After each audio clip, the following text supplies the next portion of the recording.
What if there was a way to invest that is tax deductible, receives tax-free growth, and can be withdrawn completely tax-free?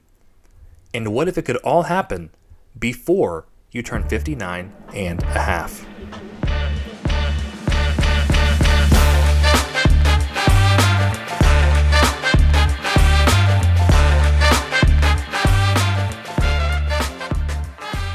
All right, welcome back to another episode of A Worthwhile Retirement. I am Jacob George, and today we discuss one of my very favorite retirement savings vehicles, the HSA.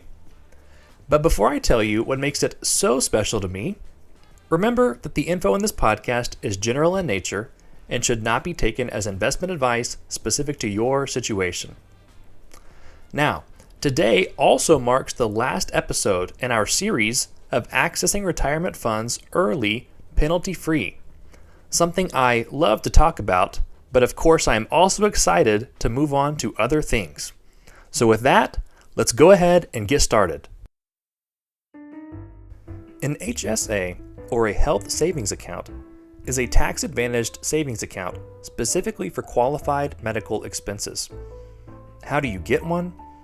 Well, if you or your spouse is covered under a healthcare plan that is considered as having a high deductible, you might see the acronym HDHP, High Deductible Health Plan, then you are eligible to open and contribute to an HSA. Oftentimes, people can have one through their job, but you can also open one directly through one of the large investment platforms as well, like a Fidelity or a Vanguard or Schwab, something like that. And there is a limit to how much you can contribute. For a single self-coverage plan, the max is $4,150 for 2024. And for family coverage, the max contribution is $8,300. Why would you use an account like this? Well, the HSA offers some pretty tremendous tax benefits. They are the only retirement vehicle, and I do consider the HSA to be a retirement vehicle, by the way, but they're the only one that provides what we call a triple tax advantage. What do I mean by this? Well, the money that you contribute is deducted from your taxable income as an above-the-line deduction, meaning it has nothing to do with whether you itemize or pick the standard deduction. Your HSA contributions will be deducted either way, similarly to a traditional IRA. Only better, because there's no income limit on whether or not your contribution is deductible. So first tax benefit, it's tax deductible for the year you contribute. Second tax benefit is that the money can also be withdrawn completely tax-free. And the third benefit, similarly, is that the growth, the earnings on the account, will be considered tax-free as well. And this is similar to a Roth. So whenever we contribute to our IRAs, we're deciding between Roth or traditional. And the HSA can give you the benefits of both. And that is pretty cool. Now, anything this good comes with its own set of rules. Namely, the money that you withdraw can only be used for what are considered to be qualified medical expenses. And what count as qualified medical expenses? Well, most things that you might think to be a medical expense. I'm actually going to list off some items that are commonly approved by the IRS to just give you an idea. So you have the basics: copays, prescriptions, surgeries, and other hospital-related expenses. You have childbirth expenses. You have dental, eye exams, glasses, hearing aids, insulin, physical therapy, x-rays, basic medical expenses we might think of. And then it includes some not so basic items. As of March 2020, ever since COVID, a lot of items that used to require a prescription to count no longer have that requirement. And these are things like allergy meds, breathing strips, nasal spray, cough medicine, eye drops, feminine products, bug spray, sunscreen. So you can see that the list gets a lot more loose now.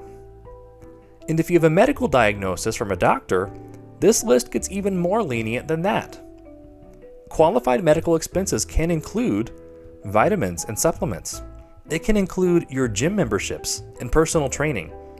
It can even include things like mattresses or massage chairs. So while there is no master list provided by the IRS of what counts, those are just some, for instance, examples of items that are commonly approved by the IRS. And it's a lot, in my opinion. Personally, I am often surprised by things I learned to be HSA eligible after all. So while you can only use your HSA for qualified medical expenses, that category seems to cover a pretty broad spectrum. Now, some expenses that are not HSA eligible. Childcare does not count. Basic toiletries, toilet paper, deodorant, those don't count. And unless you have a note from your dentist for some reason, toothbrushes and toothpaste don't count either. Health insurance premiums do not count as eligible expenses. Copays, yes. Premiums, no. Usually. There are some exceptions for those with COBRA coverage or on unemployment. And other insurance premiums as well, life insurance, disability insurance, those premiums do not count. Now, I did not mention this earlier, but some exceptions to this are Medicare premiums for basic coverage are eligible, but supplemental policies are not, by the way. And another exception is for long-term care. These premiums are also eligible up to a certain amount. So just be mindful that not everything is HSA eligible, primarily not our health insurance premiums. Okay, moving on from that. What happens if you withdraw money out of your HSA for expenses that are not qualified? Well, one of two things. If you are at least 65 years old, you would need to pay taxes on the withdrawal. These would be ordinary income taxes, and so this would be similar to just if you were to invest in a pre-tax IRA at this point. And if you are younger than 65, you still have to pay taxes on the withdrawal, but you will also get slapped with a whopping 20% penalty. Double what we are used to as an early withdrawal penalty. We definitely want to be careful with that. Okay, but Jacob, I thought this was a series on using our retirement savings before we reach 59 and a half. What on earth does the HSA have to do with that?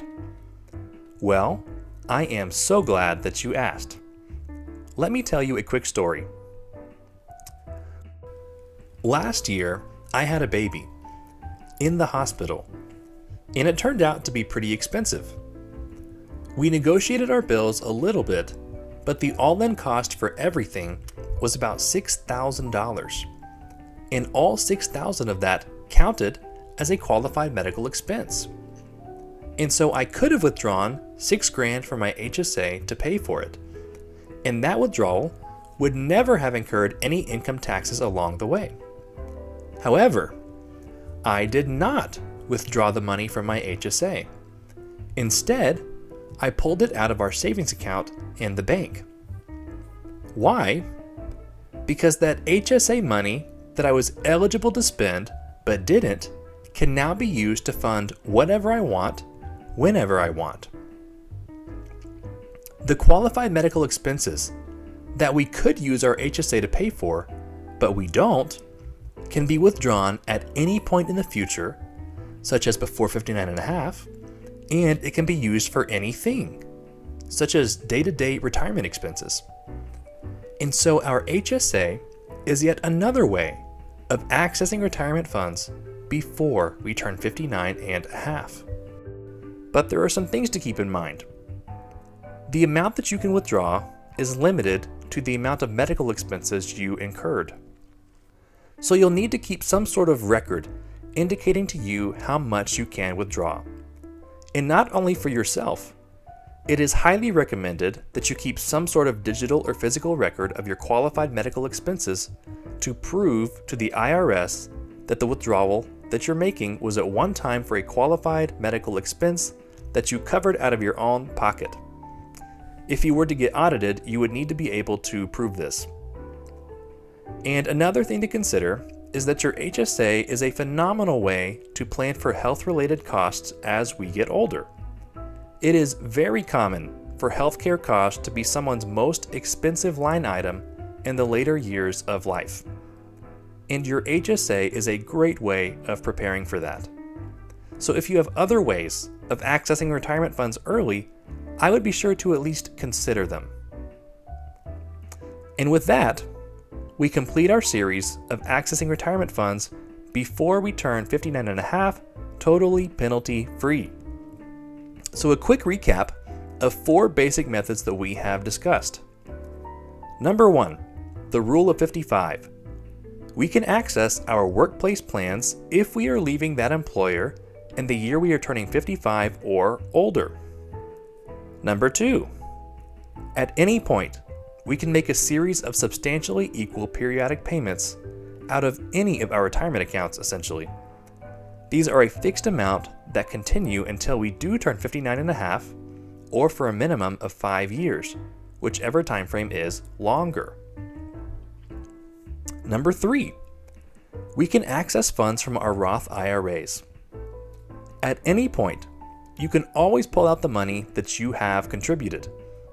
And you can also pull out money that you have converted from pre-tax accounts if you wait 5 years for each conversion, or until you are 59 and a half. And number 4, if you are covered under a high deductible health plan, you can pay for medical expenses out of your own pocket, track them, and then withdraw up to that amount of those expenses from your HSA at any time. So thank you so much for listening, and I will see you next time.